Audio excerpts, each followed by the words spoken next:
Fala pessoal, tudo bem com vocês? Aqui quem fala é o Field da T27. Sejam muito bem-vindos ao canal da Itamate, um canal com a intenção de compartilhar conteúdo universitário de maneira gratuita pela plataforma do YouTube. E agora nós vamos continuar com a nossa resolução da Elon Lage Lima de 2024. Então, vamos agora para a questão de número 2. A questão de número 2 afirma que no sistema de coordenadas cartesianas, uma partícula move-se a partir da origem, dando um passo por vez de um dos três tipos, a saber, passo horizontal, que era do ponto AB para o ponto A mais um B, do ponto AB para o ponto A, B mais um, e passo diagonal, que leva do AB para o A mais um, B mais um. Então, são passos dessas formas, horizontal, vertical e diagonal. Deixa aqui. E ele deu um exemplo, a quantidade de formas, né? Ou melhor, as respectivas formas, os respectivos caminhos de você chegar, de você partindo da origem chegar no ponto 2, 1, são essas cinco aqui, estão ilustradas aqui, certo? Então perceba que aqui ele dá dois passos horizontais e um passo vertical, um passo horizontal, um passo diagonal, um passo horizontal, um passo vertical, um passo horizontal, um passo diagonal, um passo horizontal, um passo vertical e dois passos horizontais. Supondo que uma partícula desloca-se dando um passo por vez da origem 00 ao ponto mn, com mn inteiros estando negativos, o número de tais trajetórias, que é denotado por d, n, é conhecido como número de Delaunay. Diante do oposto, podemos afirmar aqui. E na página seguinte nós temos exatamente as fórmulas, né, os resultados, né, que expressam o d, m,n, né, ou seja, a quantidade de formas, né, de você chegar a partir do ponto 00 chegar no ponto mn, né, ou enfim, esse número de Delaunay, né. Então, nosso objetivo é encontrar essa formulinha, né, em forma de somatória, né, do número de Delaunay, tá certo? De índices Mn.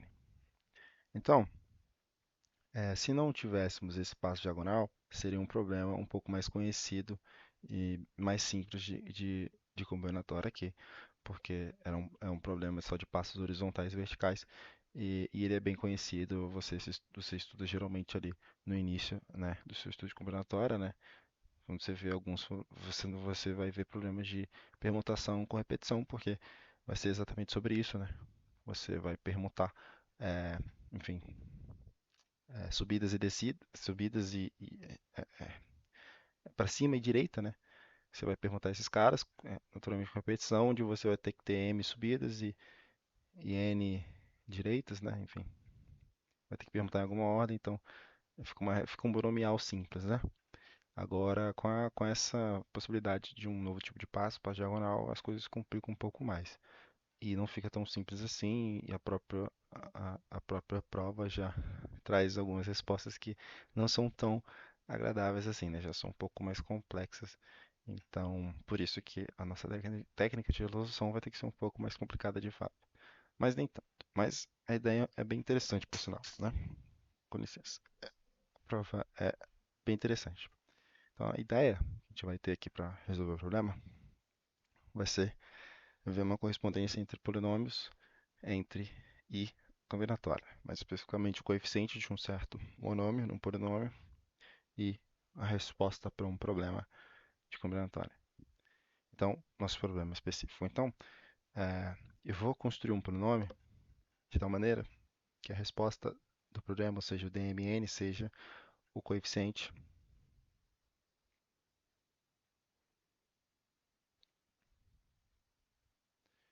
x de x elevado a m e y elevado a n, certo? Então,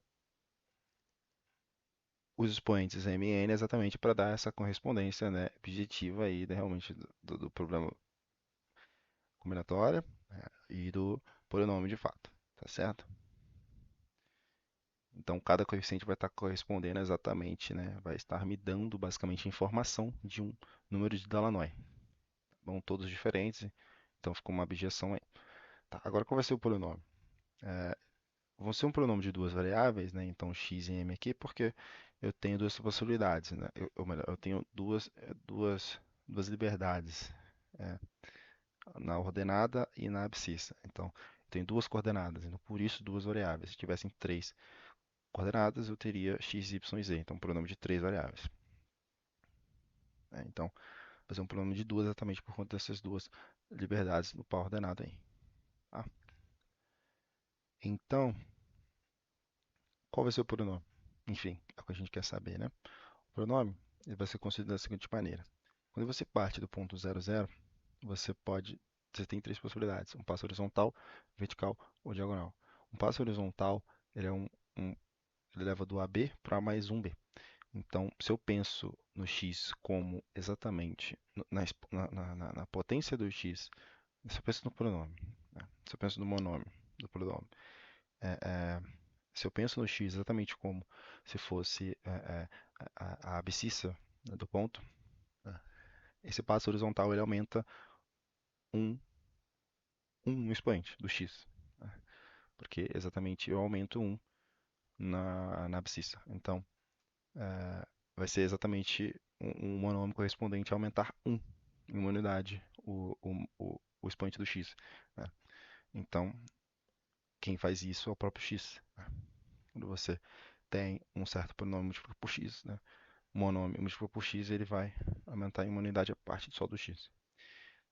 O vertical, analogamente, vai ser o y.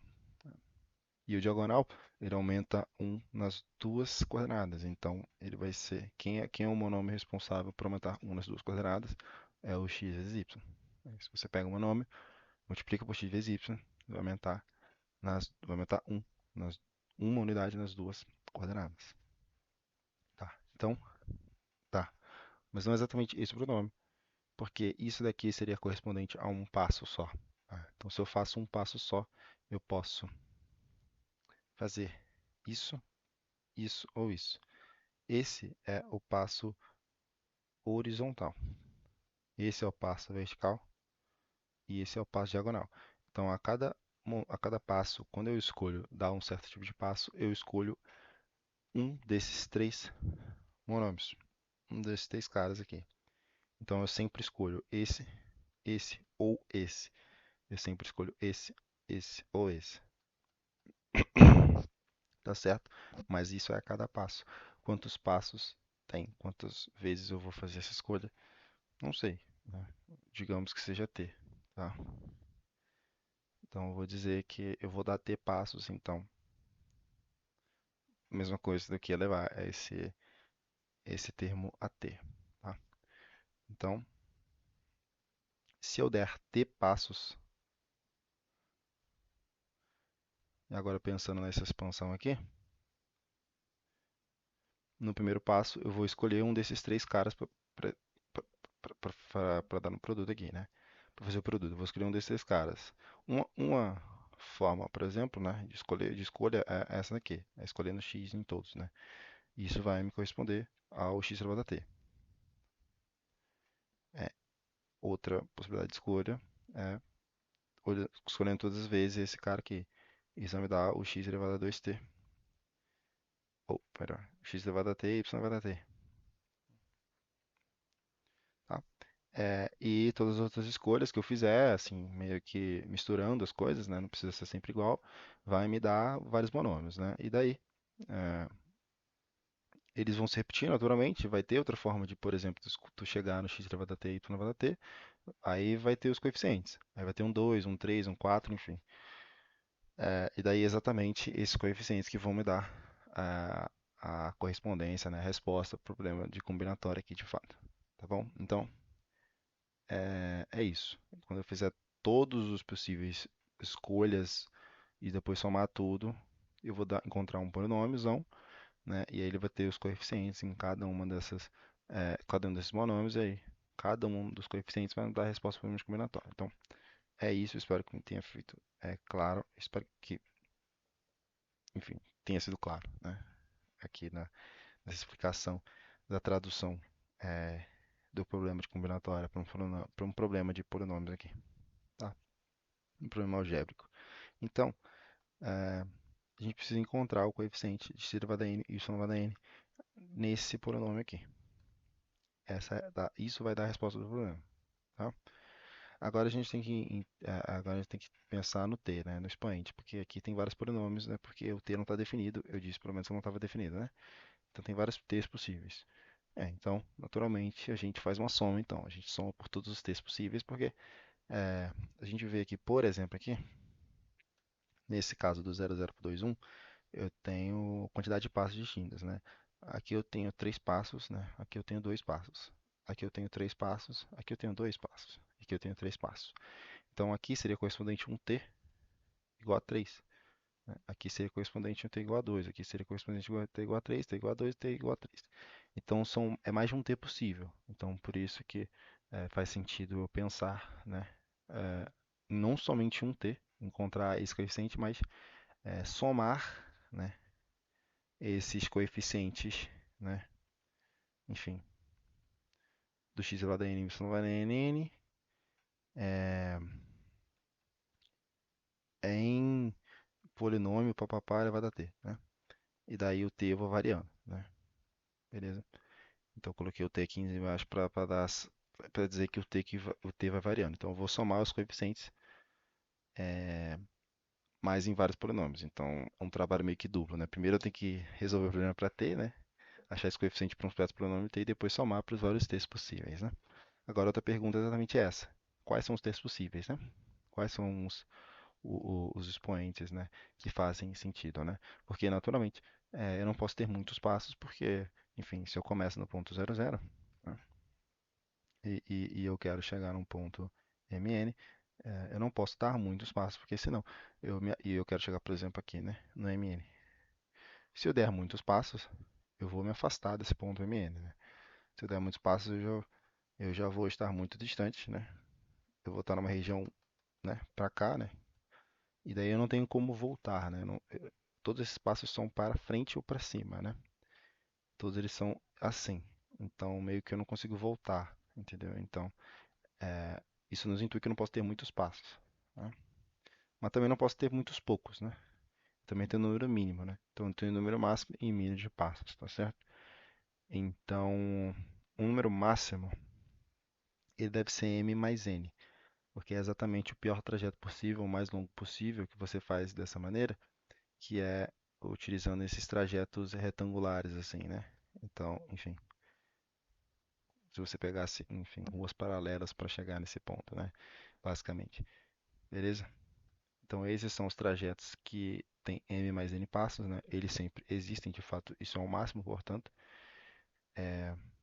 Mas, enfim, esse é o máximo, tá? Não tem como você é, dar mais passos do que isso, né? E ainda conseguir chegar no ponto mn.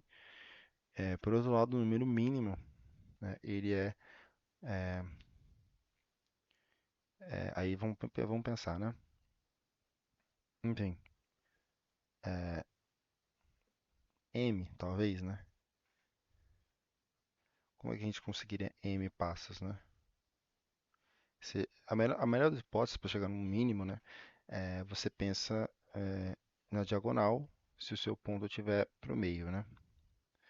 E você pensa para cima, se ele estiver aqui para a esquerda.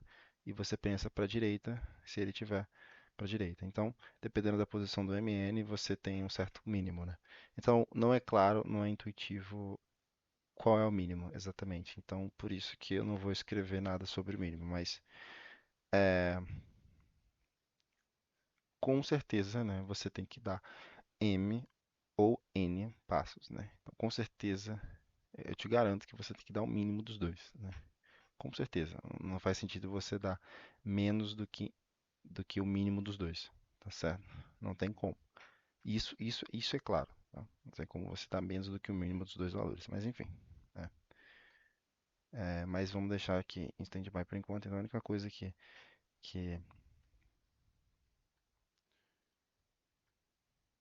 enfim, que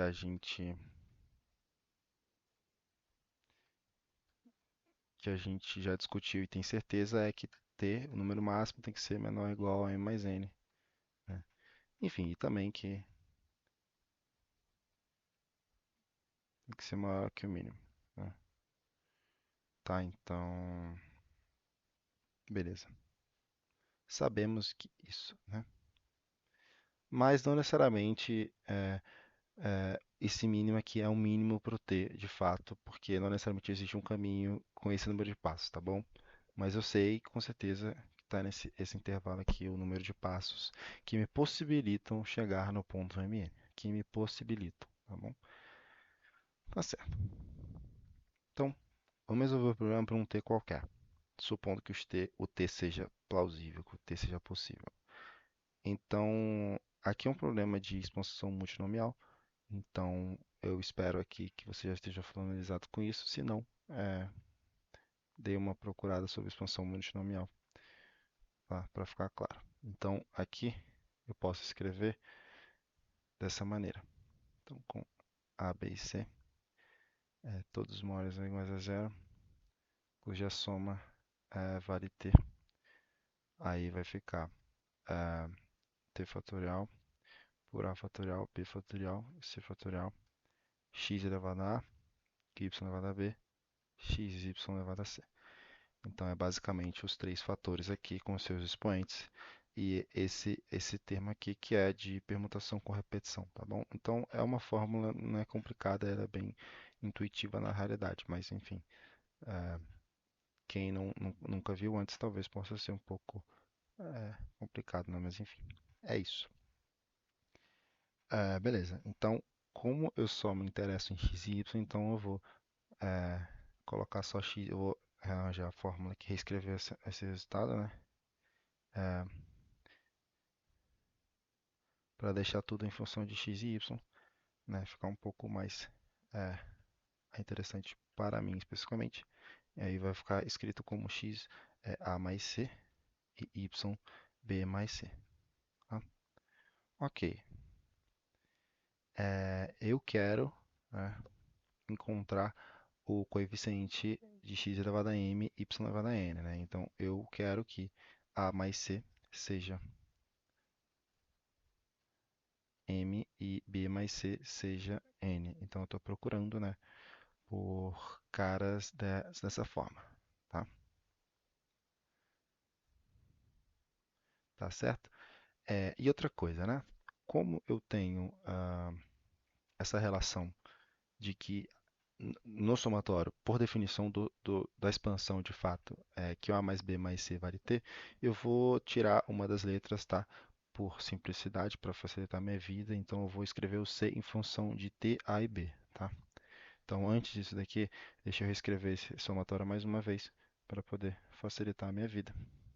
E daí ficar só em função de A e B. T já é algo conhecido, né? Já é conhecido, né? Então, é só A e B mais iguais a zero. E daí agora, eu vou escrever C como...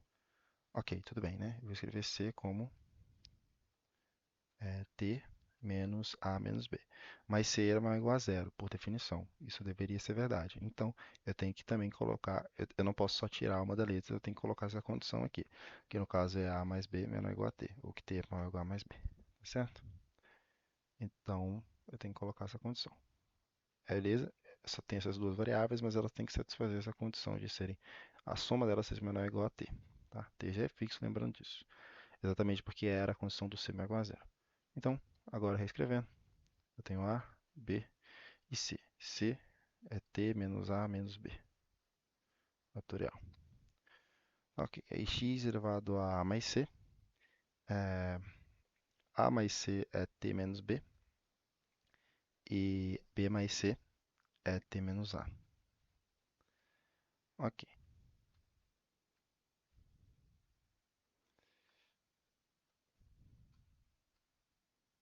boa. Ok. É,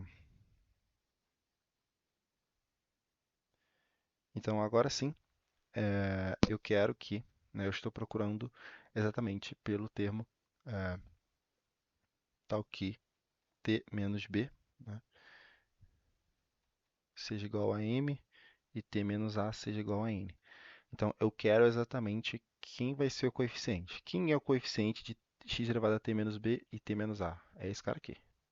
Pela fórmula, isso já está muito claro. É exatamente esse terminho aqui.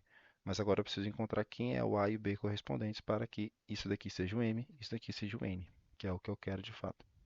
Então A e o B correspondentes, enfim, vão ser, né, o B vai ser o T menos M, o A vai ser o T menos N.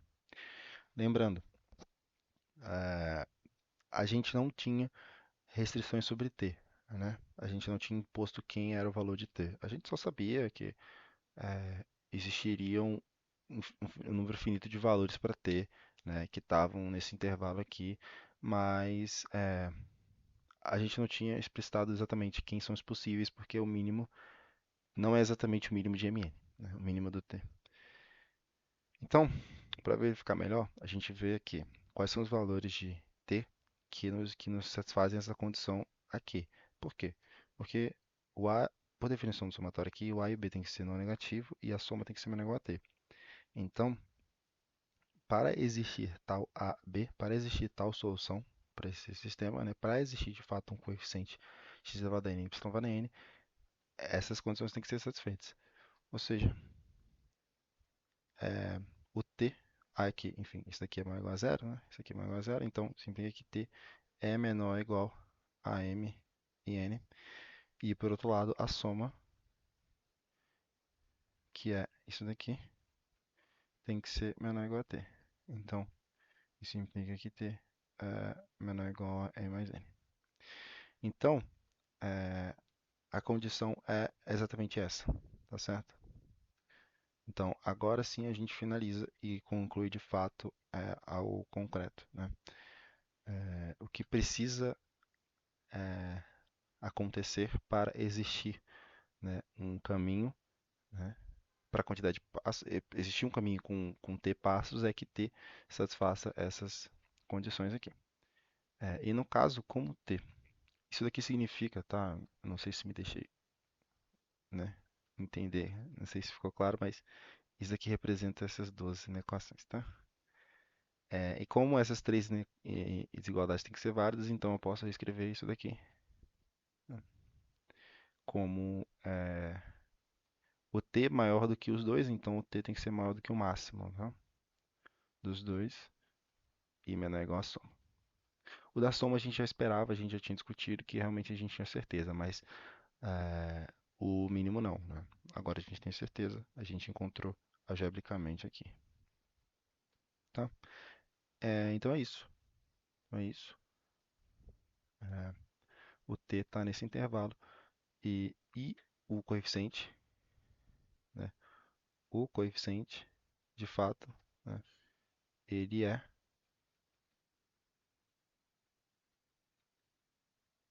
coeficiente no t, né, no polinômio com expoente t, vai ser, é, enfim, eu vou fazer com calma aqui.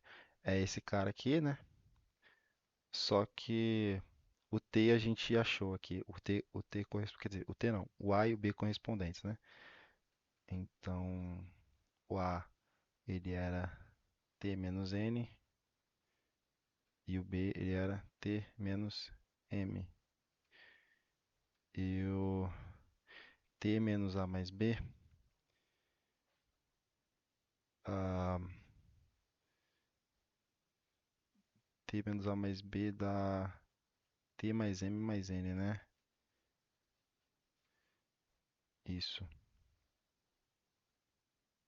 Não, é m mais n menos t, né?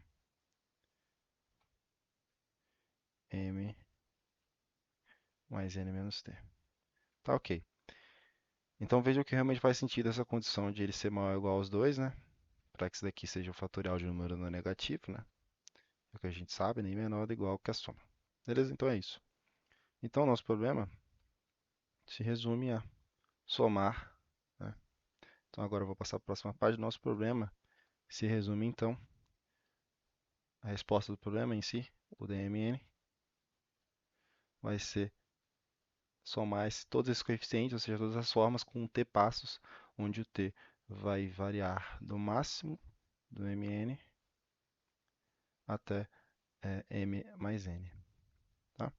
E daí o coeficiente, né, a quantidade de formas com t passos, a gente já viu, é t fatorial dividido por t menos n fatorial, t menos m mais n menos t fatorial. Tá ok? Então é isso. E da resposta é essa, né? Mas, naturalmente, se você for ver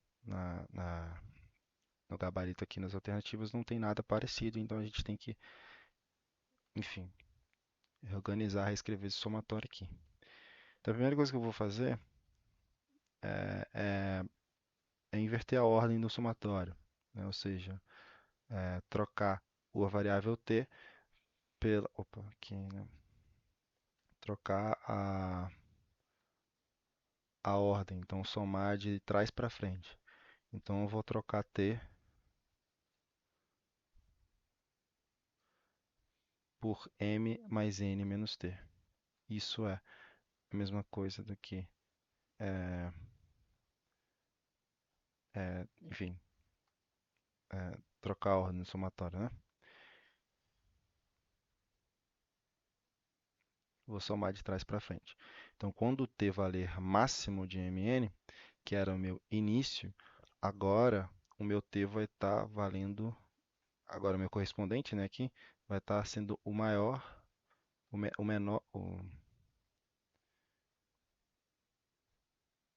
o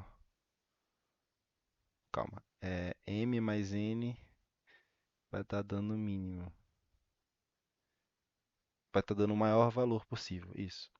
Quando estiver subtraindo o menor valor possível, vai estar dando o maior valor possível. Então eu vou trocar agora a ordem. Então, quando eu troco aqui, agora o intervalo vai ser, pega só os limites e substitui v. Então, novamente, como eu já acabei de falar, então o menor dos valores do t aqui vai corresponder ao maior valor aqui. E no caso vai ser m mais n menos o máximo dos dois, né?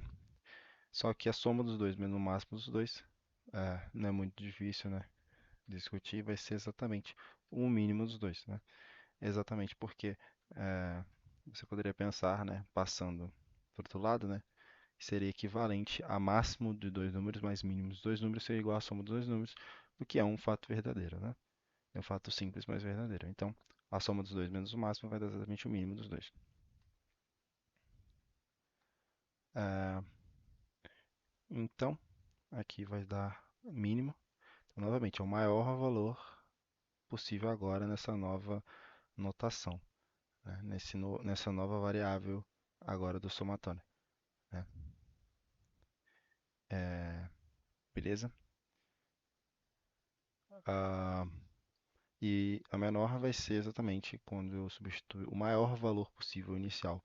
Vai dar o menor valor possível agora na nova, que no caso vai ser zero, né? M mais n menos t, então m mais n menos, m mais n, então zero.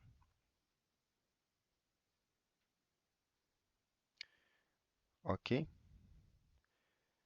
Então é isso. Então eu troco o t por esse daqui e é isso que eu recebo. Então o t agora varia de zero a m mais n. E aí, como eu troquei t por m mais n mais t, eu troco também tudo lá dentro por m mais n mais t.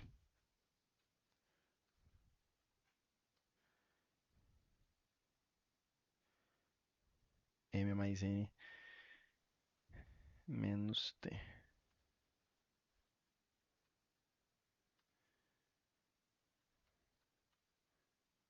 Ok.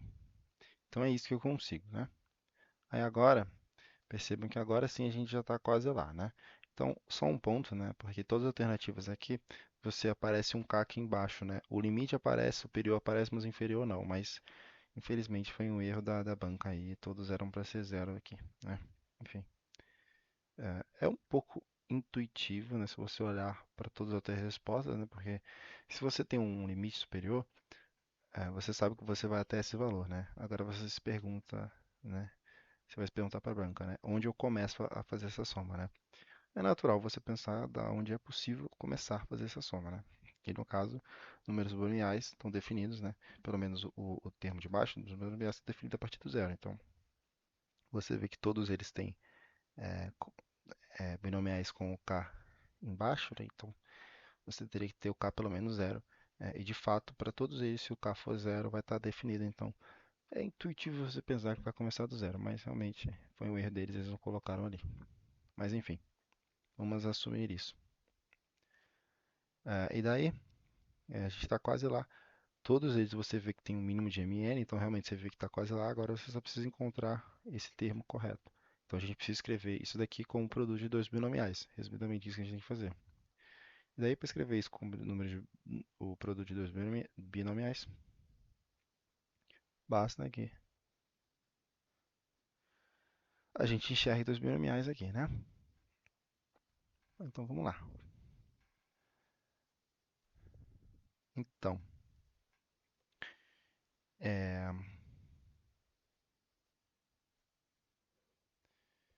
a gente tem em cima, né, sempre o próprio binômio já, né? O próprio número da parte de cima do binômio, né? Então a gente tem que ter um m mais n menos t aqui. Escolhe alguma coisa. Que coisa? Vamos testar o m menos t, tá? Será que o m menos t dá certo? O m menos t me daria no outro um n fatorial, né? Então eu teria que ter um n fatorial aqui embaixo. Então eu seria obrigado a adicionar um n fatorial. Então eu teria que multiplicar em cima e baixo aqui por n fatorial para que esse cara existisse aqui. E daí eu juntar isso, né, desse jeito aqui, né, ia dar isso daqui. E daí o que restasse teria que fazer ser outro binomial. E realmente é. Então dá certo. Então realmente dá certo. Seria isso vezes n escolha t. Só que não está nas alternativas aqui, né? Você pode ver que nenhuma dessas está. Mas tem uma parecida, que é essa daqui. A única diferença é que aqui ele coloca m, né? M mais n menos t, só que m só, ele não bota m menos t. Então vamos ver se a gente colocar m aqui embaixo dá certo. Então se eu colocar m aqui, o outro termo, enfim, o outro termo, ele vai ser, que vai restar do binomial, eu teria que ter um n menos t fatorial. Já tenho aqui, então vai dar exatamente isso daqui. Opa, perdão, não, perdão, o que falta é um m fatorial, na verdade, né? Faltaria um m fatorial, para daí fechar esse cara aqui. Aí agora, claro, eu tenho que multiplicar em cima também com m fatorial. E aí o resto teria que ser um fatorial, e realmente é, que é esse cara aqui, que é o m escolhe t. Então, eu vou deixar agora escrito dessa maneira, porque agora finalizou.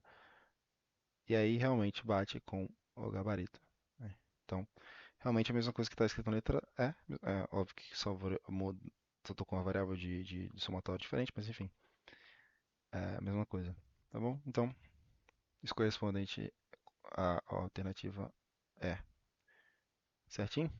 Então é isso. Resolvemos aí nosso probleminha. Espero que vocês tenham gostado, tá, da solução.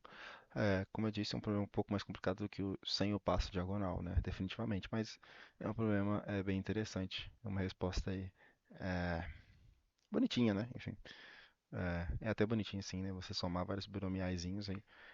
É uma resposta bonita. E é um problema bem interessante, né? Enfim, é, é bem interessante as aplicações dele aí. Enfim, mas é isso. Espero que vocês tenham gostado da resolução e até a próxima, pessoal. E foi.